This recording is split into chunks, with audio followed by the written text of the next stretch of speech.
할렐루야. 예배를 귀중하게 여기고 하나님 앞에 예배드리는 이 귀한 일을 소중하게 여기는 여러분의 가정과 일터와 자손 위에 우리 하나님의 축복이 함께 하시기를 바랍니다. 지금은 우리가 많은 분들을 만나고 또 여러 곳을 다니고 많은 말을 해야 될 그런 시기입니다. 말이나 일이나 다 주 예수의 이름으로 하는 그런 믿음의 사람들이 되어야 할 것입니다. 예수 냄새가 나고 예수님을 드러내는 편지가 되고 살맛나게 만드는 소금이 되고 빛된 그런 믿음의 사람들이 되어야 할 줄로 믿습니다. 우리 그리스도인들은 조상을 귀하게 여깁니다마는 바로 우상으로 여겨서 숭배하지는 않습니다. 왜냐하면 축복은 조상신이 주는 것이 아니기 때문에 그래요. 그래서 우리 그리스도인들이 주의해야 될 점은 조상신을 섬기는 우상 숭배를 배격하다 보니까 조상의 정신과 또 가족관계까지 단절하려고 하는 경우가 있어서 비난과 박해의 대상이 된다는 것입니다. 기독교는 하나님을 섬기며 부모님을 공경하는 것을 인륜의 첫 계명으로 삼고 있는 그런 종교입니다. 그러므로 성경에 어긋나지 않는 한 부모님의 유언이나 유지를 잘 지켜드리는 것은 자녀로서 너무나 당연한 일이에요. 전화를 좀 끄시면 좋겠어요. 조상들이 묻힌 선산이 있다고 하면 불신자들보다 더 잘 관리하고 돌볼 수 있어야 됩니다. 추석 명절에 흩어진 친척들이 한자리에 모이는 것은 아주 좋은 기회이죠. 예수 믿는 사람들이 제사를 지내지 않는다고 하는 그런 이유 때문에 고향의 친척들을 만나러 가지 않는 것은 옳은 방법이 아닙니다. 다른 친척들보다 더 일찍 가서 열심히 일해야 됩니다. 청소하고 설거지하고 허드렛 일도 하면서 친척들에게 내 자신의 믿음을 드러내는 그런 일을 아주 귀한 일이지요. 그러면 우리가 욕을 먹지 않습니다. 그런데 오지도 않지 제사 지내지 않는다고 하는 이유로 얼굴을 비추지 아니하니까 예수쟁이들 저 꼴을 보기가 싫다고 욕을 먹는 것이에요. 여러분, 우리 교회 성도가 명절에 예배를 드려야 되는 그런 몇 가지 이유를 여러분에게 말씀을 드리겠어요. 제사의 제도는 계급을 반영하는 것이 옛날에 숨겨져 있었어요. 이 제사 제도는 이태조에 의해서 조선이 건국되면서 성리학을 받아들이면서 이 제사가 시작이 되었습니다. 그래서 처음에는 훌륭한 가문에서만 제사를 지냈다고 그래요. 제사를 지내는 것도 왕과 제후와 충신에게만 허락되었고 천민은 감히 제사를 지낼 수가 없었어요. 우리는 그리스도 안에서 종이나 자유자나 노인자나 매인자나 모두가 다 우리는 하나도 구별이 없는 그런 사람들이에요. 옛날에 조상 때 영의정을 지냈든지 좌의정을 지냈든지 그것은 전혀 상관이 없어요. 옛날에 천민으로 살았더라도 그것이 지금 살고 있는 사람에게 무슨 상관이겠어요. 예수 믿음으로 구원받은 사람은 천하보다 귀한 우리가 하나님의 귀한 백성인 것을 여러분 잊지 마시기를 바랍니다. 족보를 따져가면서 양반, 상민, 천민을 규정하는 것은 아주 잘못된 것이에요. 예배 자리에 모여있는 여러분들은 성씨가 김씨든지 이씨든지 박씨든지 성씨가 어떻든지 조상이 어떻든지 우리 모두는 구원받은 하나님의 백성이요 천하보다 더 귀한 하나님의 사람들이에요. 그러므로 예배를 통해서 과거의 모든 구습에서 벗어나게 하시는 우리 하나님을 찬양해야 될 것입니다. 제사에서는 조상을 신격화하고 귀신을 대단히 높은 신으로 대하는 데 문제가 있어요. 그래서 제사를 지낼 때에 종이에 지방문을 써붙인 지방을 붙이거나 위패를 세우고 거기에 아무개 신이라고 해서 조상을 신으로 받듭니다. 사람이 죽으면 혼과 백이 갈라져서 혼은 하늘로 올라가고 백은 땅으로 내려간다고 그렇게 믿고 있습니다. 거처를 얻지 못한 혼이 후손들이 제사를 지내면 그때 백과 합쳐져서 바로 신주를 거쳐 삼아서 안정되는 삶을 산다고 여겨왔습니다. 이렇게 죽어서 귀신이 되어 떠도는 조상, 바로 제사를 지내 안정을 찾을 수 있다고 하는 조상이라고 하면 너무나 안타깝고 불쌍한 귀신인데 여러분, 그런 귀신을 우리가 뭐하러 섬기겠어요? 아들이 없고 딸만 있어서 제사를 못 지내는 그런 귀신은 그러면 어디로 가야 될 것입니까? 우리는 죽은 후에 육신은 티끌로 돌아가서 썩어지고 영은 하나님께로 돌아감을 믿기 때문에 창세기 3장 19절, 고린도전서 15장 42절부터 49절에 말씀하고 있어요. 여러분, 영혼은 죽어서 구천에 떠돌아다니는 것이 아니에요. 사람이 죽으면 영혼은 하나님께로 돌아갑니다. 죽은 조상이 여러분 제사상 밥 먹으러 오는 것이 아니에요. 아니, 죽은 귀신이 자식들이 차려놓은 밥을 여러분 먹어야만 삽니까? 텔레비전에서 소개하는 제사상 차리는 법을 보니까 거기에 보니까 맛있게 먹을 게 하나도 없어요. 제가 보니까 여러분 귀신이라도 작은 상에 차려놓은 과일과 말린 북어대가리, 여러분 그거 먹으러 여러분 귀신이 거기 가겠어요? 뭐 요즘 호텔에 가고 웨딩홀 뷔페만 가도 맛있는 음식 종류가 얼마나 많이 있는데 그렇게 한심한 귀신을 여러분 왜 믿습니까? 우리는 허례허식을 지향하기 때문에 그런 것을 피해야 돼요. 죽은 자가 음식을 먹거나 절을 받을 수 없음에도 제사를 위해서 많은 음식을 준비해야 돼요. 그리고 그런 복잡한 절차와 형식 속에는 조상을 추모하려고 하는 그런 정신보다는 액땜이나 재앙을 면하려고 하는 부정적인 생각이 더 많이 있어요. 여러분, 예수 믿는 사람은 부모님이 돌아가신 뒤에 생신을 기억하고 돌아가신 날을 기억하고 명절에 상 차려놓고 절 몇 번 하고 음식을 먹는 게 효도가 아니에요. 우리는 내세의 소망으로 예배드리는 믿음의 사람들이기 때문에 그래요. 예수님께서 나는 부활이요 생명이니 나를 믿는 자는 죽어도 살겠고 무릇 살아서 나를 믿는 자는 영원히 죽지 아니하리니 이것을 네가 믿느냐, 요한복음 11장 25절에 말씀하셨어요. 여러분, 우리 모두는 영원히 사는 하나님의 백성인 것을 잊지 마시기를 바랍니다. 가족 전체가 복음으로 하나 되기 위해서 예배드리기 때문에 그래요. 명절은 혈과 육에 대한 가족들이 모여서 가족과 가문을 하나님께 맡기는 기도를 하고 예배를 드리는 시간을 가져야 돼요.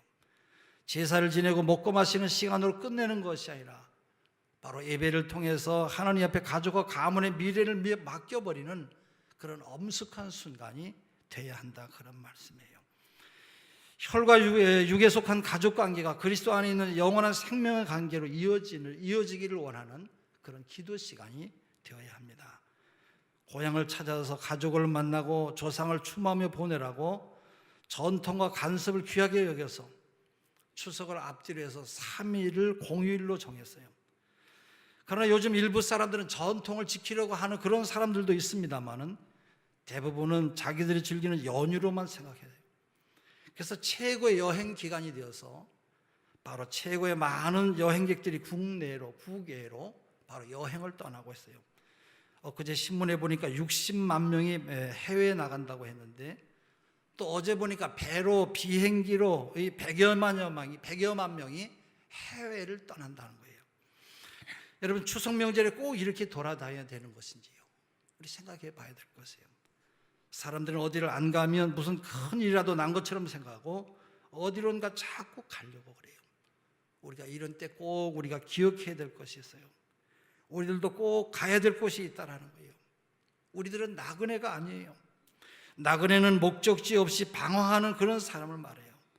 우리는 가는 것을 알고 있는 그런 순례자들이에요. 믿음의 조상들이 간 곳, 그리고 예수 믿는 우리들이 가야 될 곳을 말하는 것이에요. 하나님께서 예수 믿는 우리에게 약속하신 하나님 나라, 우리가 천국에 가야 하는 것이에요. 기독교의 최종 목적지는 태어난 곳이 아니에요. 자라난 곳도 아니고 부모님이 계신 곳도 아니에요. 기독교인의, 아니 우리들의 최종 목적지는 돌아갈 내 고향 하늘나라인 것이에요. 바로 하나님의 집이죠. 오늘 본문에 보면 하나님께서 우리에게 허락하실 곳에 대해서 설명을 하고 있어요. 거기는 아주 새로운 곳이라고 말하는데 또 내가 새 하늘과 새 땅을 보니 처음 하늘과 처음 땅이 다 없어졌다. 사람들이 볼 수 없었던 것, 알 수 없었던 곳, 상상할 수 없었던 것, 거기는 이 세상에서 찾을 수 없는 아주 완벽한 나라예요. 거기는 새 하늘과 새 땅이라고 불리는 하나님 나라, 바로 천국이에요. 거기는 지금 세상하고는 전혀 다른 곳이에요. 오늘 그 1절에도 보면 바다도 다시 있지 않더라 그랬어요. 바다는 고대인들에게는 엄청난 공포의 대상이었어요. 그러나 이 바다가 사라졌다고 하는 것은 주님이 다스리는 세상이 어떤 불안이나 공포와는 전혀 무관한 바로 평안과 안정이 보장된 나라라고 하는 것을 말하는 것입니다. 또 거기는 거룩한 것이 구별된 곳이에요. 또 내가 보면 거룩한 성 새 예루살렘이 그랬어요. 그 2절에 거룩하다고 하는 것은 구별되었다고 하는 그런 뜻이에요. 잘못된 것과 부정한 것, 어두운 것과 죄된 것과는 구별된 나라가 바로 하나님의 나라예요. 거기는 너무나도 아름다운, 참으로 너무도 아름다운 그런 곳이에요. 또 그 2절에 보면 그 예비한 것이 신부가 남편을 위하여 단장한 것 같더라 그랬어요. 여러분, 결혼하는 신부는 그날의 가장 예쁜 꽃이 신부예요. 신부로 단장한 사람이 여러분 얼마나 예뻐요. 신랑을 맞이하기 위해서 예쁜 드레스를 입고 머리부터 발끝까지 아름다운 것으로 준비하는 사람이 신부인데, 그 신부가 신랑을 맞이하려고 각종 아름다운 것으로 준비하듯이 우리 하나님의 나라는 신부가 신랑을 맞이하려고 준비한 것과 같은, 우리 사람의 말로는 형용할 수 없을 정도로 아름다운 것이 바로 하늘나라예요. 그래서 2절에 또 내가 보면 거룩한 성 새 예루살렘이 하나님께로부터 하늘에서 내려오니 그 준비한 것이 신부가 남편을 위하여 단장한 것 같더라. 그래서 사도 요한은 온갖 종류의 아름다운 보석으로 장식한 하나님의 나라를 표현하고 있어요. 하나님의 나라는 보이는 것만 보이는 아름다움뿐만 아니라 보이지 않는 것들로도 바로 기쁨과 행복으로 가득 찬 세상이에요. 다시 말해서 우리들이 가야 될 이 천국, 우리들이 가야 될 이 본향은 어떤 곳이냐? 거기는 높은 곳이에요. 사도 바울은 3층 천이라고 해서 아주 높은 곳을 천국으로 그렇게 표현했어요. 옛날에 유대인들은 하늘나라를 셋째로 구분해, 셋째 하늘로 구분을 했어요. 그래서 첫째 하늘은 공중의 새와 새들이나 나비가 날아다니는 곳으로 말했고, 둘째 하늘은 대기권 밖을 말했고, 셋째 하늘은 아주 높은 곳으로, 거기에 하나님이 계신 영원한 천국을 그렇게 셋째 하늘이라고 표현했어요. 이사야서 57장 15절에 지극히 존귀하며 영원히 거하시며 거룩하다 이름하는 이와 같이 말씀하시되, 그 높이 계신 하나님께서 말씀하셨다는 거예요. 두 번째는 천국은 거룩한 곳이에요. 시편 20편 6절에 여호와께서 자기에게 기름 부은 자를 구원하시는 줄을 이제 내가 아노니 그의 오른손이 구원하는 힘으로 그의 거룩한 하늘에서 그에게 응답하시려다. 거룩한 곳이에요. 세 번째로 천국은 행복한 곳이에요. 계시록 7장 17절에 이는 보좌 가운데서 계신 어린 양이 그들의 목자가 되사 생명수 샘으로 인도하시고 하나님께서 그들의 눈에서 모든 눈물을 씻어주실 것입니다. 그랬어요.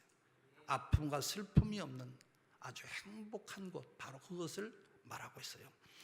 네 번째는 죽음과 눈물과 울음과 고통이 없는 것이에요. 그 4절에 우리 한번 같이 읽어볼까요? 요한계시록 21장 4절입니다. 같이 읽습니다. 시작.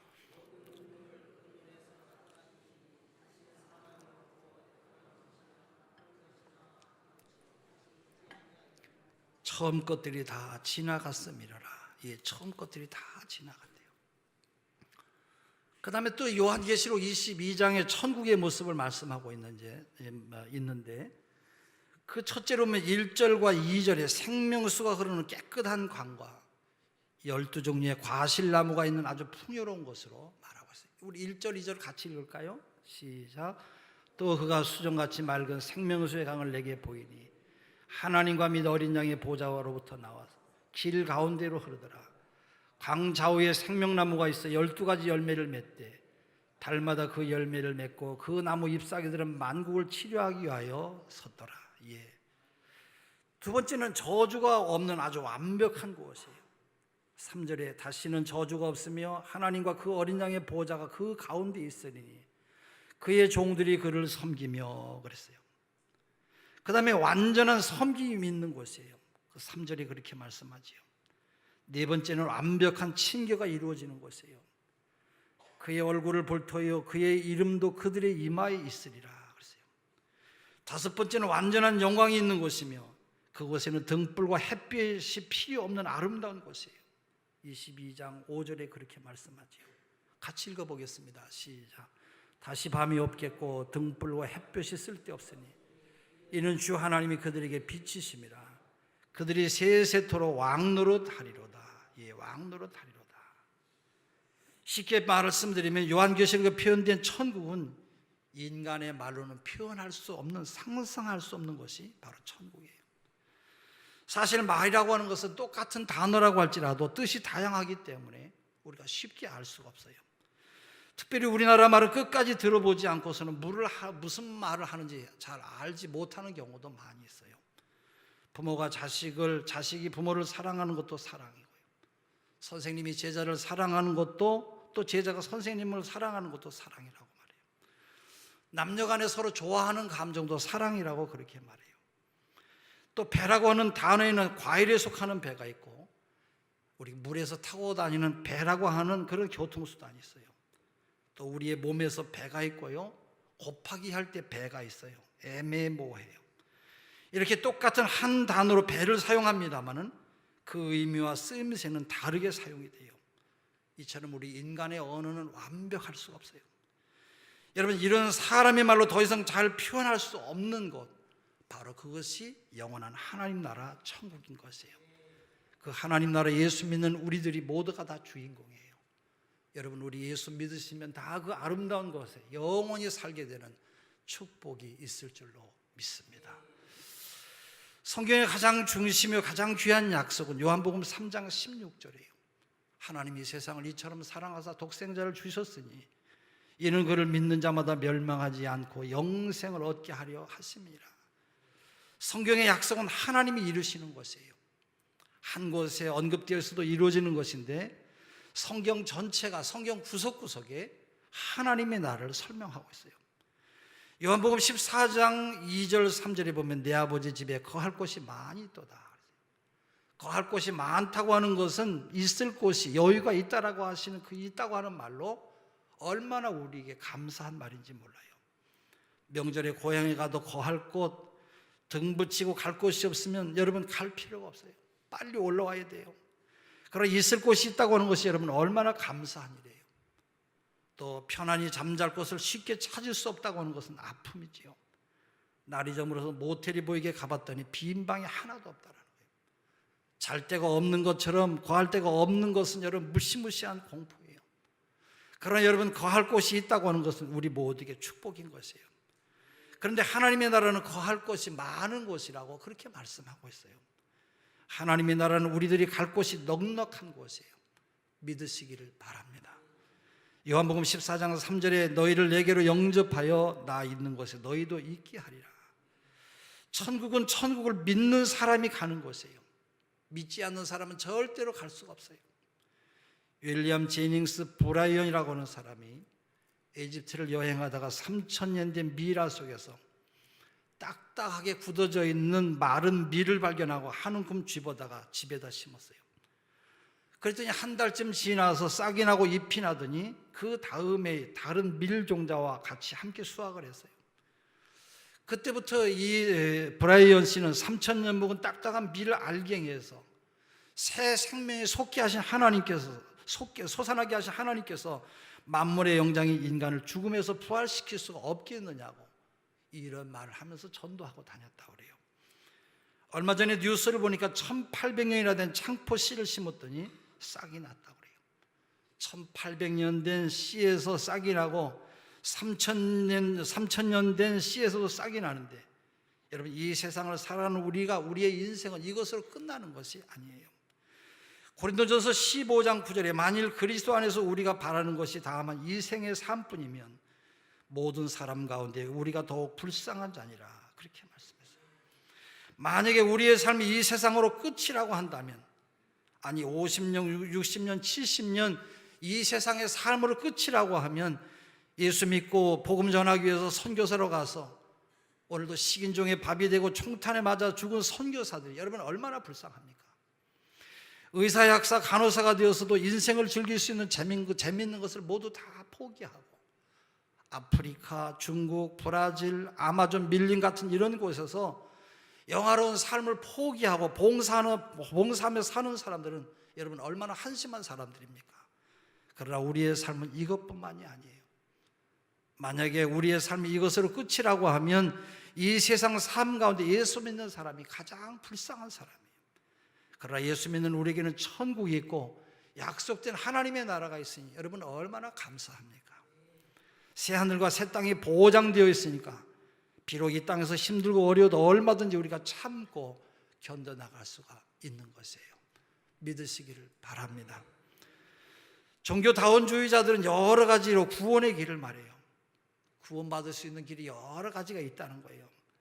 그러나 그런 사람들은 자신의 구원에 대한 확신이 없기 때문에 자기의 구원의 문제를 이렇게 저렇게 자꾸 합리화하기 위해서 만드는 거예요. 하나님의 나라는 하나님의 방법으로 하나님의 길로 가는 것밖에 없어요. 요한복음 14장 6절에 예수께서 이르시되 내가 곧 길이요 진리요 생명이니 나로 말미암지 않고는 아버지께로 올 자가 없다고 요한복음 14장 6절에 말씀하셨어요. 어떠한 죄인도 예수 믿고 죄 사함 받으면 여러분 하늘나라에 가는 줄로 믿습니다. 그러나 아무리 유명해도 착해도 아무리 돈이 많아도 참 생명이요 길이신 예수 그리스도를 영접하지 아니하면 그는 하나님 나라하고는 전혀 상관이 없는 사람이에요. 우리가 고향을 모를 수가 있어요. 고향을 몰라도 돼요. 고향을 못 갈 수도 있어요. 여러분 못 가도 돼요.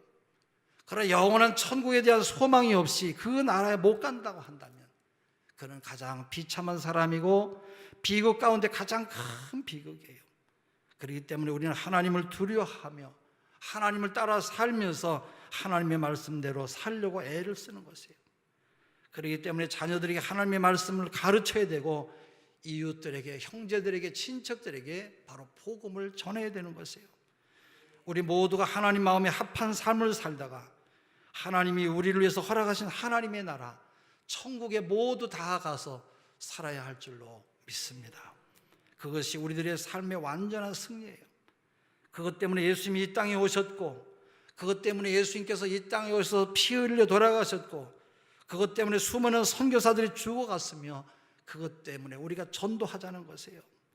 사랑하는 우리 모든 성도 여러분 모두가 다 명절을 아주 평안한 마음으로 지내시기를 바랍니다. 가족과 친척과 친구들에게 새하늘과 새 땅인 천국을 소개하는 그런 좋은 기회로 또한 삼을 수 있기를 바랍니다. 어떤 분은 못 살아서 너무 가난해서 고향에 가지 않는다고 그래요. 아니에요. 어디를 가도 누구를 만나도 가슴을 펴고 고개를 들시고 여러분 당당하게 믿음의 사람처럼 사시기를 바랍니다. 그리고 여러분 노래하세요. 저 요단강 건너편에 찬란하게 배는 집 예루살렘 새집에서 주의 얼굴 배우리 빛난 하늘 그 집에서 주의 얼굴 배우리 한량없는 영광 중에 주의 얼굴 배우리.